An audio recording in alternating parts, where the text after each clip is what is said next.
Something dangerous is spreading across the world. It doesn't arrive loudly. It doesn't make headlines.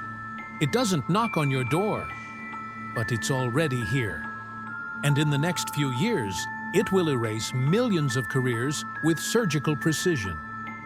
Today, you're going to understand why.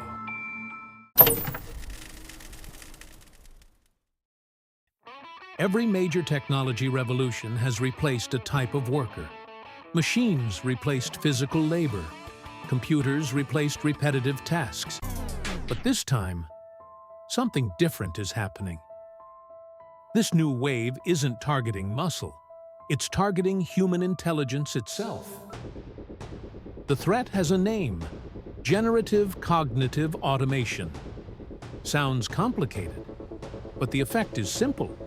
Jobs built on thinking, on writing, on analyzing, can now be done by software. Instantly. The first people to lose their jobs won't be factory workers. It will be the people behind desks, customer support, marketing, accounting, HR junior programmers, designers who follow templates. Entire industries based on predictable thinking are now exposed. If this kind of uncomfortable truth makes sense to you, then subscribe now and hit the like button. Most people can't handle content like this, but you're not most people.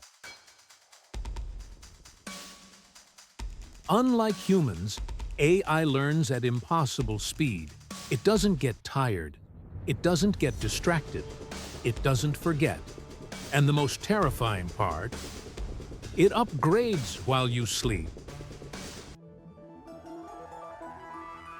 AI isn't destroying careers.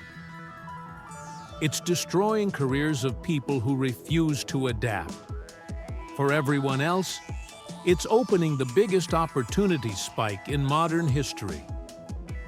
People who learn how to use AI can produce 10 times more than last year. And this gap is only widening. If you want to survive the next decade, you must evolve. Now, focus on daily use of AI tools. Skills no algorithm can copy. Problem solving, not task running. Multiple skills, not one source of income.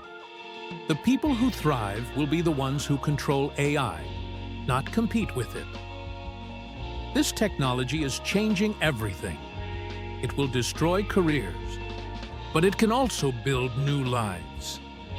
If you choose the right side of history, welcome to the real future.